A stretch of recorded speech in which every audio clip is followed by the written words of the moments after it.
Well, hi guys, I've just bought these, they've just arrived. It's a Forest Master FM 6DD wood chipper.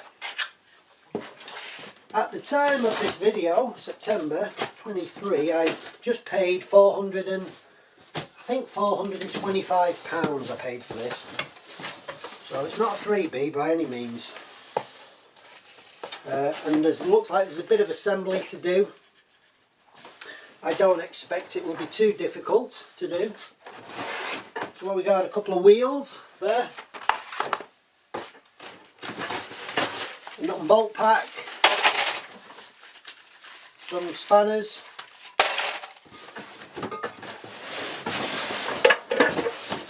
frame for the wheels obviously.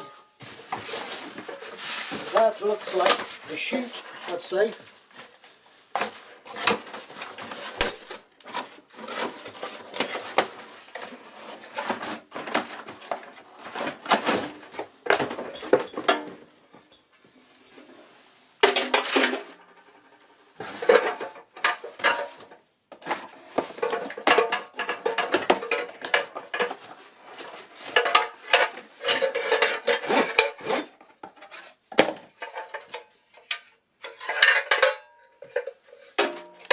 Chute.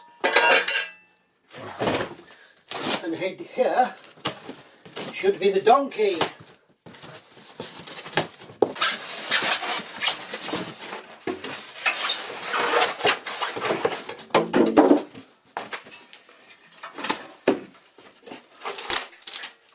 It's bolted to a piece of plywood.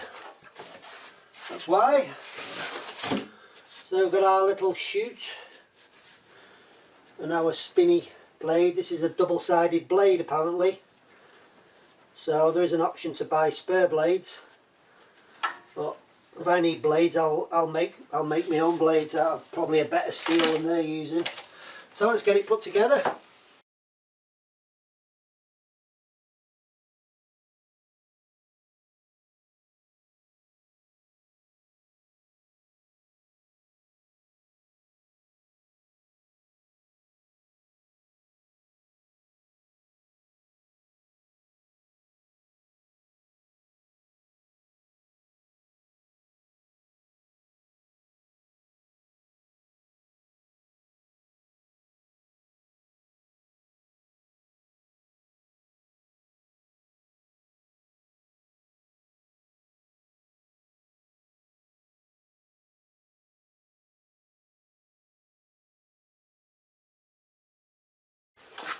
Shock horror when I opened it and I found these two things and I have absolutely no idea what they're for. So I'm going to have to look in the dreaded manual, guys, and see what they're for. Okay, I found them. They are what they call discharge tube safety bolts. There's two holes there because the discharge chute is just hollow, and you put those two nuts and bolts in. I presume it's just to stop it throwing big lumps out the chute, you know. So I won't bother with them. So according to that, we are ready to go. So I'm going to fill it with oil. I will need 600 millilitres, 5/8 of a quart of 1030. I think I've got some 1030 oil in the garage actually. And then we'll get some petrol in it.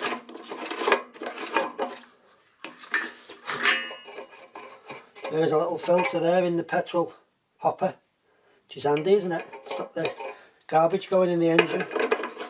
But first I want to take that plate off there, get rid of that thing. So when you unscrew the metal plate, there's a lower set of screws there that hold this kind of flappy thing on. I'm going to put that back on because that'll be useful just in case it throws anything back up the chute, and I'd rather have it hitting that than straight in my face. If you want to know what 600 millilitres of oil looks like, it's that much, and I had no way of measuring it because there's no dipstick on the filling cap. So I mean, what you could do, for instance, is if you put a plastic bag in sort of the chef's Pyrex dish out of the kitchen, you could then put the oil in that, but I wouldn't do that obviously, because if the chef found out, the chef would not be happy. Let's get that put in. I've just tipped it up because it's really awkward place to fill that if it's stood up, and I've found a cornflake packet that wants to be a funnel.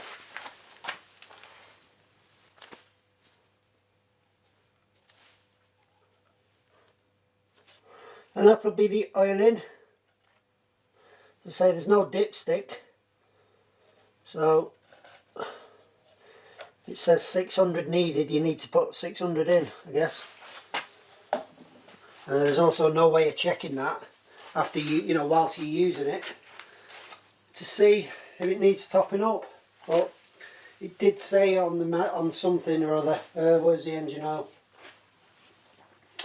It says change oil after first 20 hours of operation. 20 hours is a long time, isn't it, if you're using a wood chipper? Well, certainly for the amount of time I'll be using it. Probably only on 5-10 minute little stints. So yeah, it'll be a good while before that oil needs changing. Probably 12 months.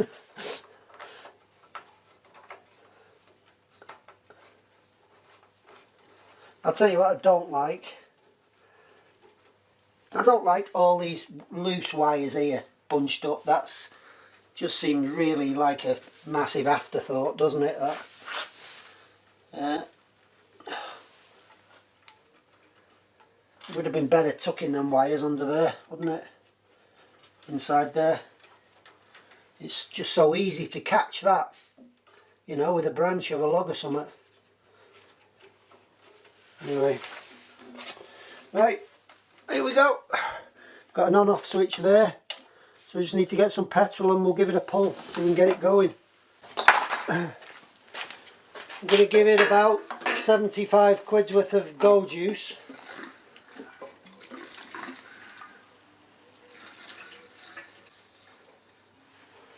I'll have to do. That's empty if you can. It's about half full, that can.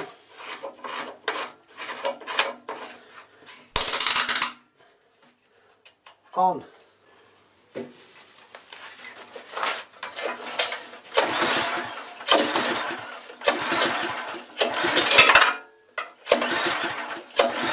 Oh my God, guys, this is bringing back memories of the Super Hyundai.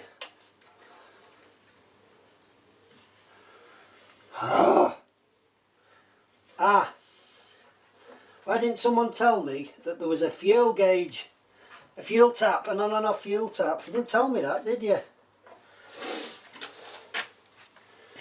Right, go again.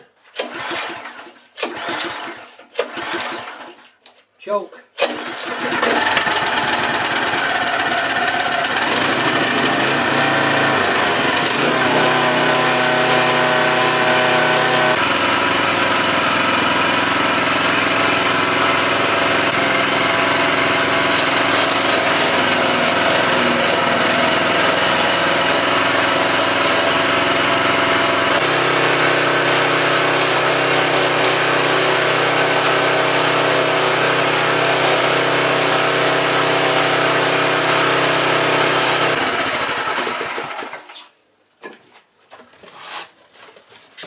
There we go.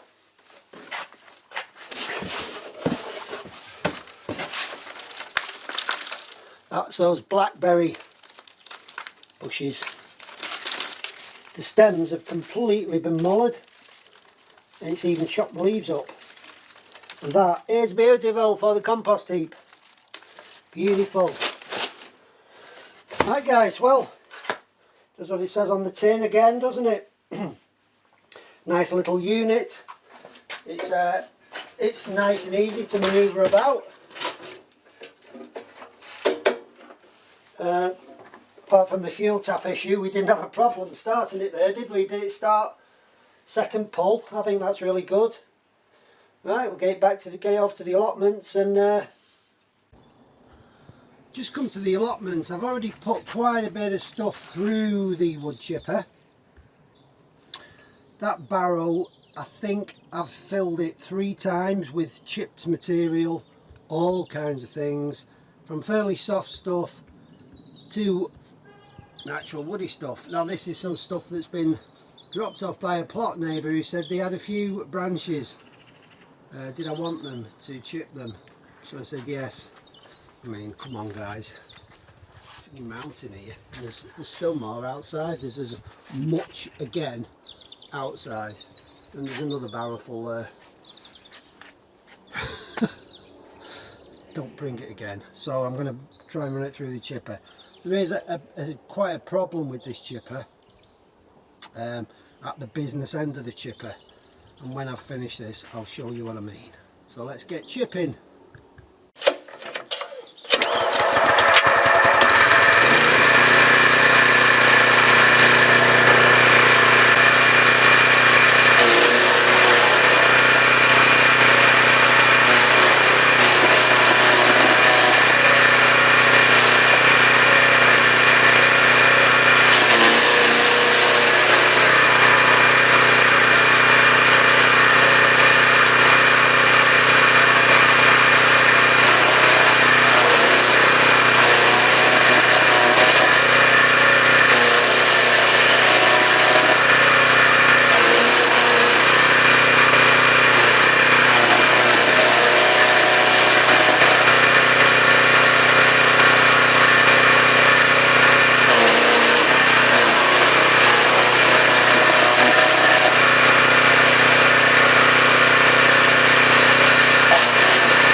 Wow.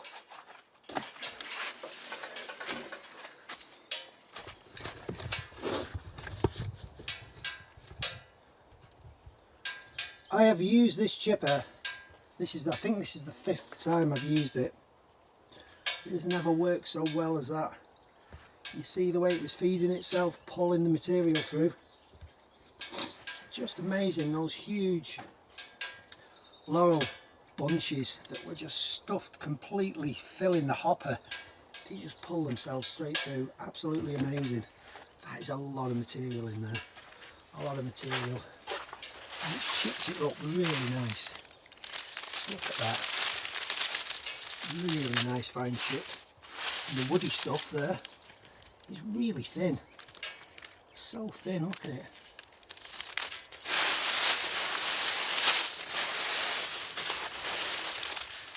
I can't believe how good this is. For instance, there's one of the chips, the really woody chips, these laurel branches. And look at the thickness of them. And you see that with this sunlight. Yeah, look at the thickness of those chips, guys. Absolutely amazing, amazing for composting. Amazing for composting. Here's me robin. Here's me little robin. Come on, fella. What are you looking for today? He's very fussy what he eats. He tends to like spiders. And oh, there he is. He's on the wheel of the wood chipper. Look at that. Can you see him? Oh, he's down again. He tends to like spiders more than anything, don't you, mate? Oh yeah, he's just found a spider. Look. See, I think the spider's a bit big. Oh no, he's got the spider. There he is. He's on a spider now. Look at that. You like spiders, don't you, mate? You do. The trouble is, I like spiders because they eat all the mosquitoes. You like him too, don't you? There he is, he's found his spider, he's happy now. Aren't you? Found your spider. I can throw him little worms. He doesn't usually bother with worms. He's not really interested. He's more keen on spiders and insects than worms, aren't you? Oh yeah, there he goes. And away. So yeah, I am so impressed with that, so impressed. The way that's chipped. That can go straight into the compost heap now, which is here, which is absolutely steaming hot from the 3 previous barrelfuls of this material I've put in.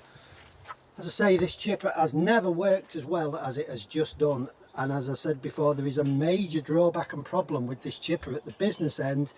I did something yesterday which has completely transformed this chipper and made it work like that. I am absolutely gobsmacked.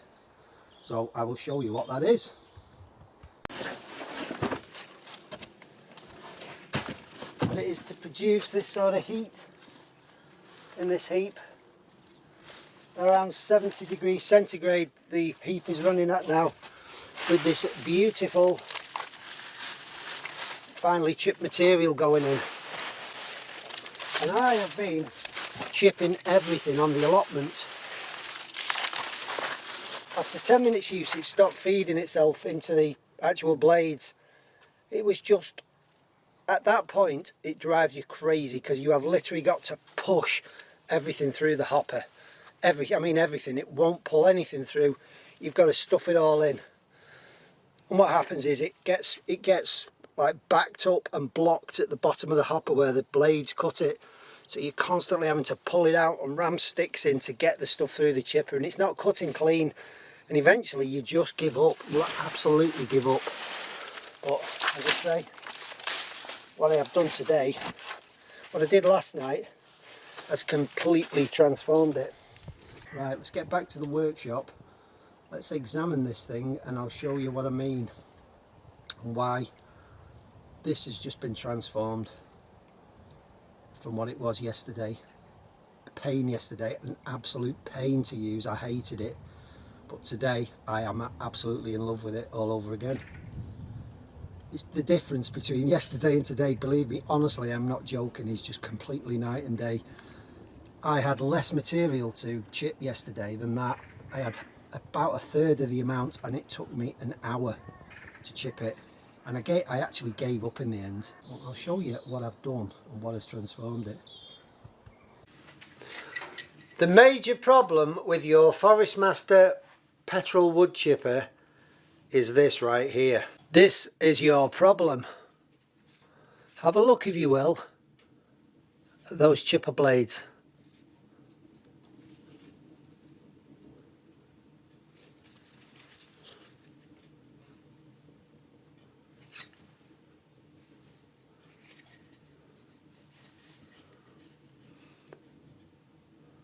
Forest Master chipper blades.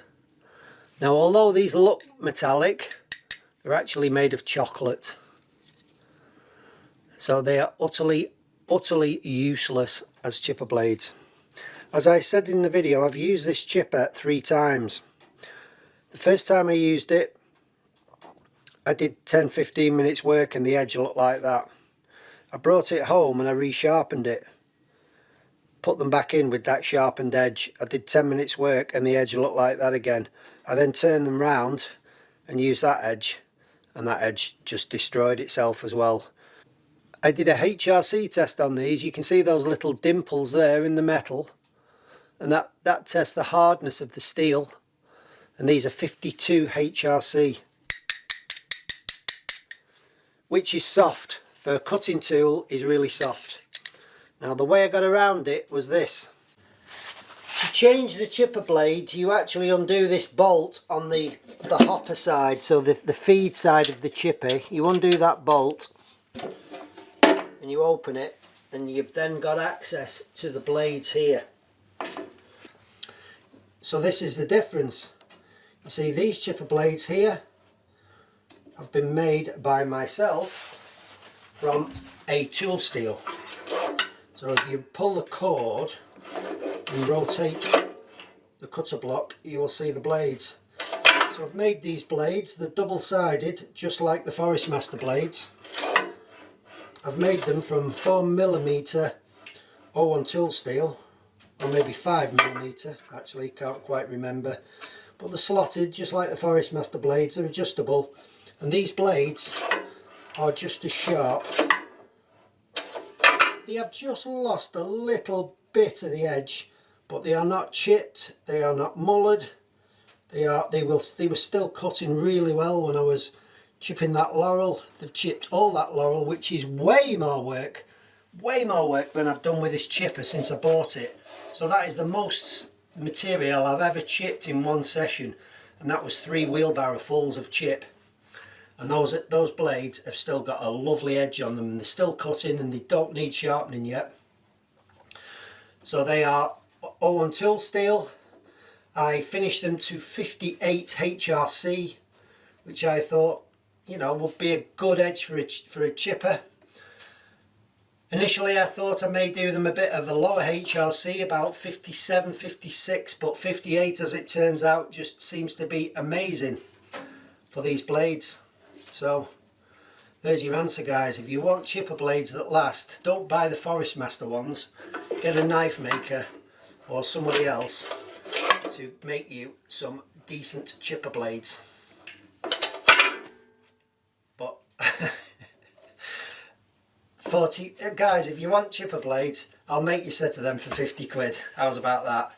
Some amazing chipper blades that will hold an edge for a long time. So unfortunately, you may well be stuck with the Forest Master chocolate blades for £40 a pair. And you're just going to have to buy an awful lot of these, because as I said in the video, as soon as these get blunt, the machine will stop feeding, self-feeding, so it will just gum up. Because because there is no edge basically on this, it's just a flat chewed up edge. It's not cutting the material as well, so it's more tearing at it, mushing on it, and the resulting chip turns into a mush and it clogs up the entire drum. So you will spend an awful long time clearing that front drum, and I'll show you what I did to try and alleviate that. It got so bad the first 3 times I used it that I actually made this little T-nut here, rather than forever rooting for the spanner and undoing that nut. So I just made this little T-nut so I could just drop the front, unclear the clog and put the front back on, because I was literally doing that every 2 or 3 minutes, dropping that front. So I just found out that by making that, I could very quickly just lock it back up and try and carry on shipping. However, since making the tool steel blades, I've not needed to open that hopper at all. I did look on the website last night for replacement blades, 40 quid. There's actually a load of marketing garbage on there where they say these are hand forged, or sorry, they say these are forged steel.